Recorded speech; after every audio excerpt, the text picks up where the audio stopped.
pessoal, estamos de volta com o Dr. Cláudio Vergueiro Costa, que nós o apresentamos para vocês aí na semana passada e prometemos para vocês que nós teríamos um programa, né, toda quarta-feira para falar da saúde, para falar da sua, da minha, da nossa saúde em geral, e ninguém melhor do que o Dr. Cláudio Vergueiro para nos falar um pouquinho aí de um assunto que foi inclusive tema, foi uma sugestão de uma paciente dele. Vamos primeiro cumprimentá-lo, né? Tudo bem, Dr. Cláudio? Tudo bem, obrigado pela oportunidade, obrigado aos telespectadores da Web TV. Eu espero poder conseguir tirar algumas dúvidas, esclarecer algumas coisas e alertá-los para o perigo de não procurar um médico para resolver os seus problemas. Com certeza. Mais uma vez, a Web TV Andar das Hoje que agradece, né, a oportunidade de a gente ter programas de utilidade pública, né, e principalmente na área de saúde, que eu acho que a gente precisa muito, para evitar aquelas consultas no Google, e muitas vezes a pessoa se automedica, né, e não sabe que ele está simplesmente adiando um problema que mais na frente, quando for consultar um médico, a situação é muito pior, né? E o nosso assunto aí é sobre vesícula, e foi até sugestão de uma paciente sua. Então a nossa primeira pergunta é: para que serve a vesícula? A vesícula é um órgão relacionado à digestão. Ela está localizada debaixo do fígado, fixa ao fígado, não tendo o fígado uma função de digestão, sim através da vesícula. Então, para falar de uma forma simples, é um saquinho que a gente tem ali, cheio de detergente. A bile nada mais é que um detergente. A única função da bile é a digestão de gordura. Então, toda vez que você se alimenta, você come, o estômago vai analisar ali o que tem ali e vai identificar, ó, tem gordura. Manda um sinal para a cabeça vai mandar um sinal para a vesícula contrair e jogar essa bile no aparelho digestivo para digerir essa gordura. Essa é a função dela. Então, o fígado produz essa bile, vai produzindo o tempo todo, e ela é armazenada na vesícula e ela fica cheia, repleta, até que você coma gordura e ela entra em ação e contrai e joga esse detergente para digerir essa gordura. Que interessante, né? E quais os principais fatores predisponentes nessa situação? Não são obrigatórios, mas são os mais comuns. O principal deles é a hereditariedade. O segundo deles é ser mulher, idade entre os 20 e 60 anos, uso de pílula anticoncepcional e sobrepeso. Esses são os principais fatores. Nada impede de ser um homem magro, mas o mais comum é isso. Em mulher? Em mulher. E quais os principais sintomas de alerta? Eu tenho que acender aí o pisca-alerta porque alguma coisa está dando sinal de que a minha vesícula não está legal. Olha, como ela está relacionada à digestão, os principais fatores são relacionados à própria digestão, à má digestão. Então, pode acontecer da pessoa, sempre que come, ter alguma coisa com gordura, e não é gordura que a gente fala, aquela gordurinha da picanha ali. A carne vermelha, por exemplo, é mais gordurosa que a carne de frango, por exemplo, que o peixe. Existem frutas com gordura. Então, a má digestão, o não funcionamento da vesícula, ele pode causar, a princípio, apenas uma digestão. A pessoa come e se sente estufada. Pode já, num estágio mais avançado, causar dor localizada. Ela pode causar dor em outros pontos do abdômen, principalmente do lado esquerdo superior, pelo acúmulo de gases, produto da má digestão. Ela pode, se houver um microcálculo, por exemplo, e ele migrar, pode ser acompanhado de dor e icterícia, que é a pessoa fica amarela, fica com o olho amarelo, a pele amarela. Isso é um sinal de obstrução da via biliar. Todos esses são sinais. Claro, uma gastrite pode fazer com que a pessoa se alimente, depois se alimenta, estufa, fica distendida? Pode. Mas a vesícula também. E muitas vezes, se você não pede um exame específico, um exame de ultrassom, você não consegue identificar que o problema é a vesícula e continua tratando o estômago. Isso é um perigo, né? Isso é muito comum da automedicação. Com certeza. Tá com uma dorzinha, tô com o estômago, toma um remedinho aí que vai melhorar a digestão, vai melhorar seu estômago. E aí você faz o ultrassom e descobre que tem pedra na vesícula. A pedra na vesícula é um nome comum, né? Que as pessoas chamam. O nome seria colecistopatia crônica calculosa. Então, como? Colecistopatia crônica calculosa. É a pedra na vesícula. Sim, sim. E essas pedras, elas vão se formar pelo mau funcionamento da vesícula. Então não é a pedra que é a doença. Se fosse, a gente entraria na cirurgia, abriria a vesícula, tiraria as pedras, fecharia a vesícula. Estaria resolvido. Mas não, é o mau funcionamento dela que vai fazer com que formem as pedras. E o mecanismo é mais ou menos você pegar um copo de água barrenta e deixar ele descansar. De um dia para o outro, a parte suja da água vai decantar. Né? Então vamos imaginar que seja a vesícula, toda vez que ela contrai, fica um pouquinho de bile ali que não é jogada totalmente no aparelho digestivo. Esse que fica vai tomando a consistência, a princípio, de uma nata, depois de um barro, depois de microcálculos, depois os cálculos vão se unindo uns aos outros, vão formando cálculos maiores. Então é esse o mecanismo. A vesícula que está doente, ela tem que ser retirada. Doutor, uma coisa interessante que eu percebi isso até em pessoas da minha família. Às vezes a pessoa almoça, come alguma coisa, ela tem esse desconforto. Toma um pouquinho de água com bicarbonato. Isso daí é maquiar o que realmente a pessoa está sentindo, não é? Sim, não é um tratamento. Isso dependendo da causa, e que não vai interferir se for a vesícula, dependendo da causa, é como se você tá com uma fogueira e você pega aquele sprayzinho de passar roupa e joga na fogueira. Naquele momento vai diminuir o fogo. Mas não vai apagar. Mas logo ele tá aceso novamente. Então isso... Se tem isso constantemente, alguma coisa tem que ver o que é, né? Tem que ver o que é. Tem vários fatores, né? Não precisa ser nada cirúrgico, pode ser inclusive uma gastrite, que a gente pode falar num desses programas, pode ser um problema até emocional, que também dá um outro tema para a gente conversar, o que a ansiedade pode causar no aparelho digestivo. Então são vários problemas. E como saber qual é o problema? Procurar um médico, procurar seu convênio. Eu perguntei isso agora, no caso da vesícula, como fazer o diagnóstico? O diagnóstico é feito através da ultrassonografia. Mas não é todo médico que vai se atentar para isso, porque às vezes os sintomas são vagos e são comuns a outras doenças.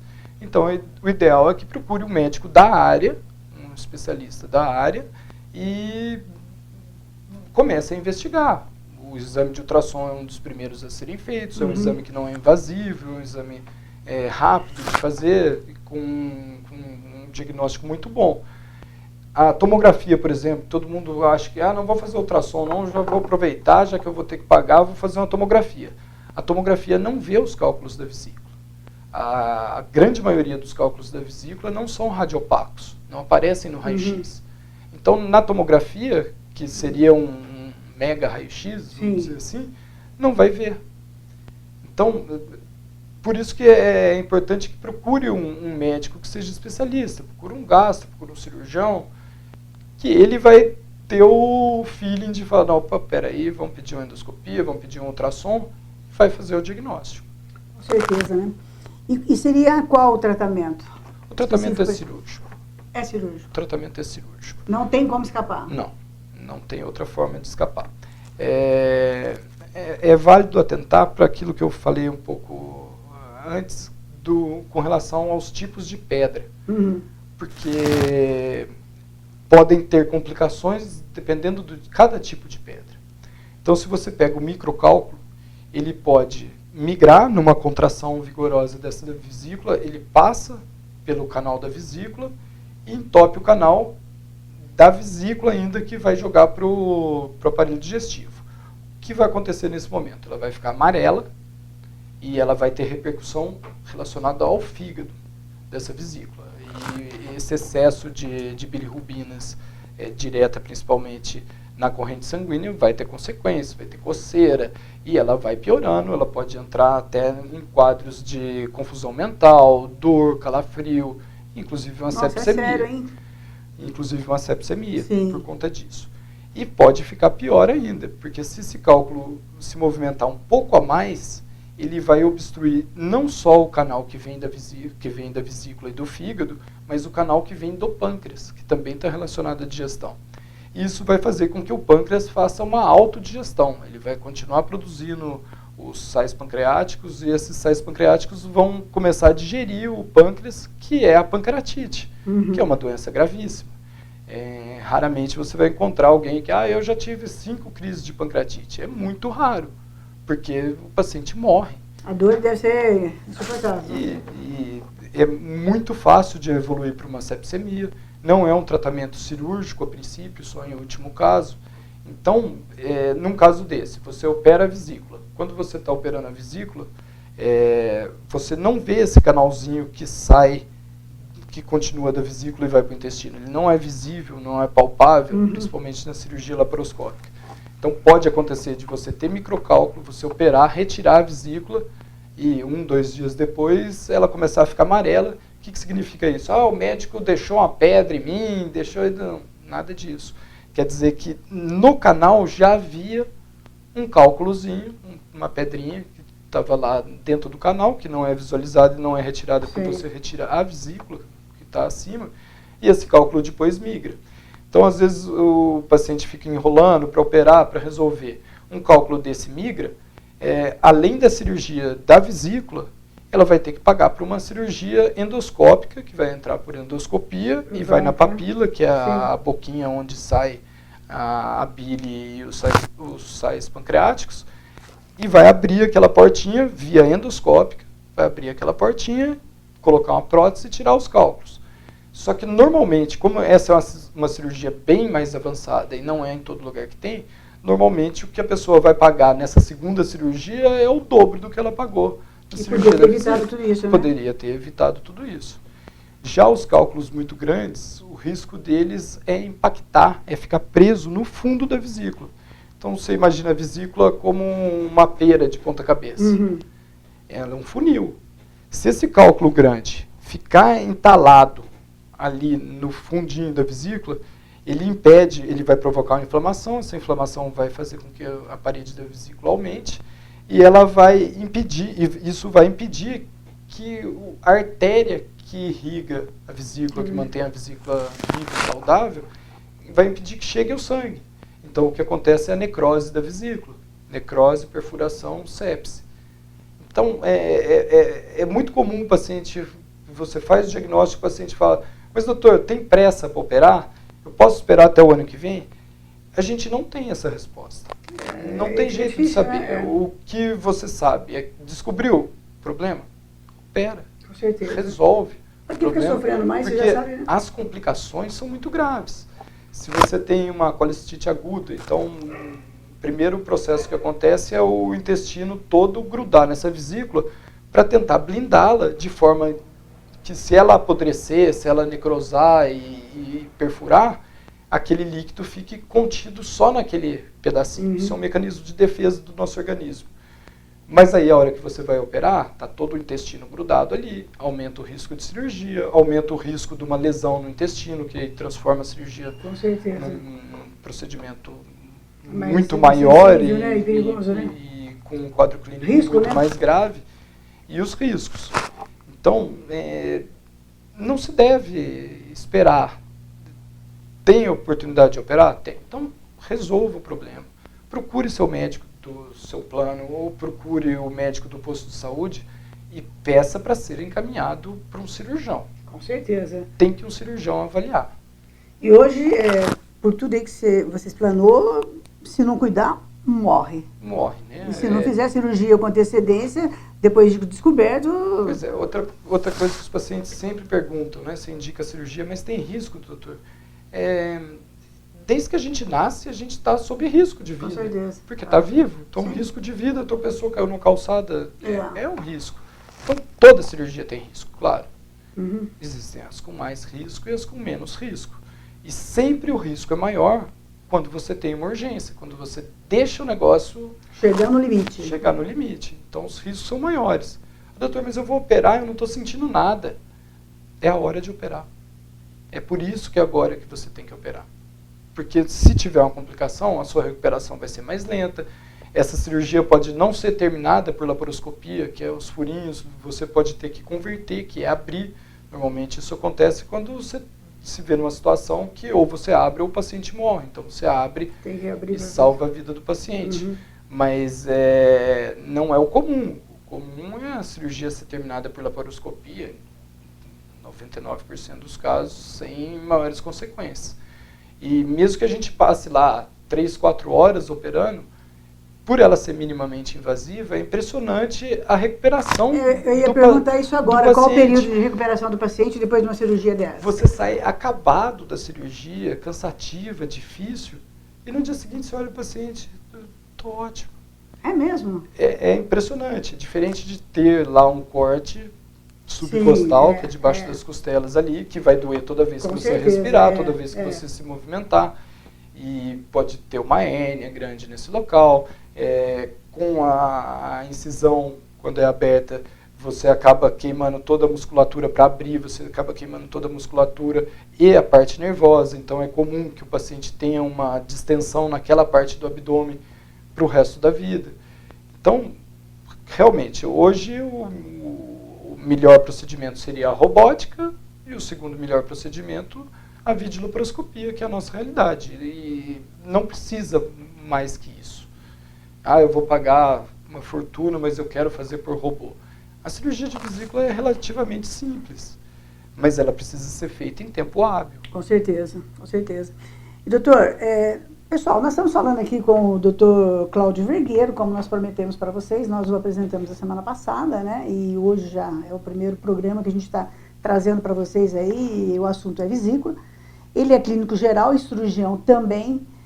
Se você tiver alguma dúvida nesse tema que nós estamos tratando aqui hoje, manda para a gente aí nos comentários. Eu prefiro mandar em off, 3731-3637, que a gente vai estar encaminhando para o doutor Cláudio. Com certeza ele vai estar respondendo aí para vocês. Doutor, o que a gente pode falar de mais interessante aí com relação ao assunto vesícula? O que eu tinha para falar sobre o assunto, eu acredito que eu tenha esgotado. O que vale lembrar é que nenhum Dr. Google vai conseguir fazer o diagnóstico. As pessoas precisam também ter um pouco mais de amor à própria saúde e ver que o Google não é médico e, de repente, eu conheço uma pessoa que tudo, ele vai lá no Google, o Google está dizendo, mas quem está respondendo aquilo ali é uma coisa muito... muito superficial e perigoso, né? Sim. Não tem jeito de você ter... Seria uma telemedicina com um robô do outro lado, né? Não é nem um médico do outro lado. Uma telemedicina com um médico do outro lado já tem a sua limitação, porque você não está vendo o paciente, você não tem como examinar o paciente. Então, já não é o ideal. Com certeza. Algumas especialidades muito tranquilo que ela seja feita por online, com uma consulta online, por exemplo, a radiologia, é muito comum isso. Então, você faz uma tomografia aqui, o cara que lauda é lá do Paraná, por exemplo, isso é mais comum, porque ele está vendo um exame estático, está avaliando um exame, é diferente de avaliar um paciente. Com certeza. E outra coisa, a gente não tem que ficar adiando o que a gente está sentindo, é procurar um médico, um especialista no caso, né? E essa cirurgia, por exemplo, da vesícula, faz também pelo SUS? Faz.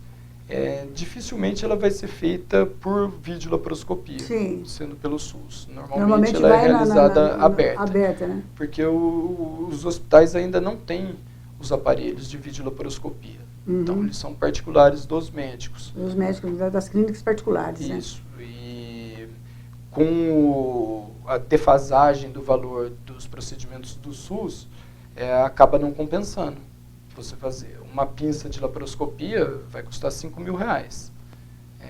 Uma cirurgia pelo SUS vai pagar no máximo R$200. Porque a tabela está defasada, né? Defasada desde 98. Sim.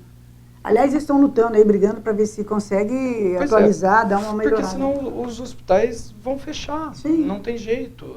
O SUS fala, eu paguei tudo que eu devia, sim, mas naquele valor lá atrás. Com certeza. de 98, que é uma apendicite, por exemplo, a última vez que eu vi, pagava para o cirurgião R$48, pagar R$8 para o médico assistente. Quem que vai entrar para um procedimento cirúrgico que não é isento de complicações? Não, você tem a vida de uma por um pessoa valor nas mãos ali, né? Com certeza. Então, o que acontece é que os hospitais acabam subsidiando esse valor, pagando o plantão para o médico para que ele faça aquela cirurgia, usando o dinheiro que poderia ser usado para melhorar os hospitais, para comprar equipamentos, para comprar um aparelho de videolaparoscópio. Mas não, tem que tapar buraco porque o SUS não se paga. E aí quem sofre é a população, né? Bom, pessoal, nós estamos aqui conversando com o Dr. Cláudio Vergueiro Costa, ele é clínico geral e também cirurgião. Hoje, o nosso primeiro programa, nosso primeiro bate-papo foi sobre vesícula, né, os principais fatores predisponentes, os principais sintomas e o alerta, como fazer o diagnóstico e também qual o tratamento. Se você perdeu algum pedacinho e está entrando agora, espera terminar e volta depois lá no início, que está a reportagem completa aí com o Dr. Cláudio.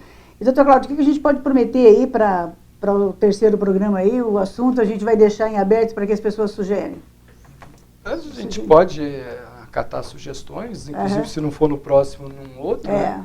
Mas acho que um tema muito comum também no nosso dia a dia são as hérnias da parede abdominal. Hérnia. Olha, gente, então aí, nosso próximo assunto. É interessante a gente falar de hérnia, é um assunto bem amplo e muito comum. Nós vamos estar no próximo programa, então, trazendo o Dr. Cláudio aqui. Se você tiver alguma dúvida sobre esse assunto, né, manda também suas perguntas que a gente já envia para ele e ele tira sua dúvida na hora, enquanto você está assistindo aí o programa. Doutor, suas considerações finais aí para os nossos telespectadores e, mais uma vez, muito obrigada por esse papo gostoso. O espaço aqui, né, saúde, eu acho que é um tema que interessa a todos e, principalmente, nós mostramos para vocês aqui na apresentação dele o vasto currículo dele, especialização em muitas áreas da saúde, o que nos dá a segurança de trazê-lo aqui e ele assumir esse programa aí com a gente. Suas considerações finais aí para quem está nos assistindo. Bom, primeiro eu gostaria de agradecer quem teve paciência de nos ouvir. Um assunto que interessa a todos, né? Se de alguma forma eu conseguir te ajudar, te abrir uma luz no fim do túnel, então dá uma curtida na nossa reportagem e compartilhe a página da Web TV. Bom, pessoal, por hoje é isso daí, né? Nós conversamos aí sobre a vesícula. Para o próximo programa, o Dr. Cláudio já deu aí uma adiantada para a gente. Nós vamos estar falando sobre hérnia, né? Da parede abdominal. Você tem dúvida? Manda para a gente aí as perguntas no 37313637. O telefone do Dr. Cláudio a gente vai estar colocando aí embaixo para vocês. Também o endereço dele é digital, as plataformas digitais. Se quiser fazer uma consulta, se você quiser conversar com ele, é só ligar nesses telefones aí, que com certeza você vai ser atendido pela secretária e vai tirar suas dúvidas. A gente volta na próxima quarta-feira, se Deus assim nos permitir, com mais um bate-papo gostoso com o Dr. Cláudio Vergueiro Costa, clínico geral e cirurgião gástrico. Doutor, mais uma vez, muito obrigada. Eu que agradeço. E em nome dos nossos telespectadores, obrigada por ter aceito o convite do jornal, da Web TV, e estar nos brindando com esse programa, esse bate-papo gostoso aqui. Prazer é meu. É isso aí, gente. Até quarta-feira que vem, se Deus quiser. Até lá.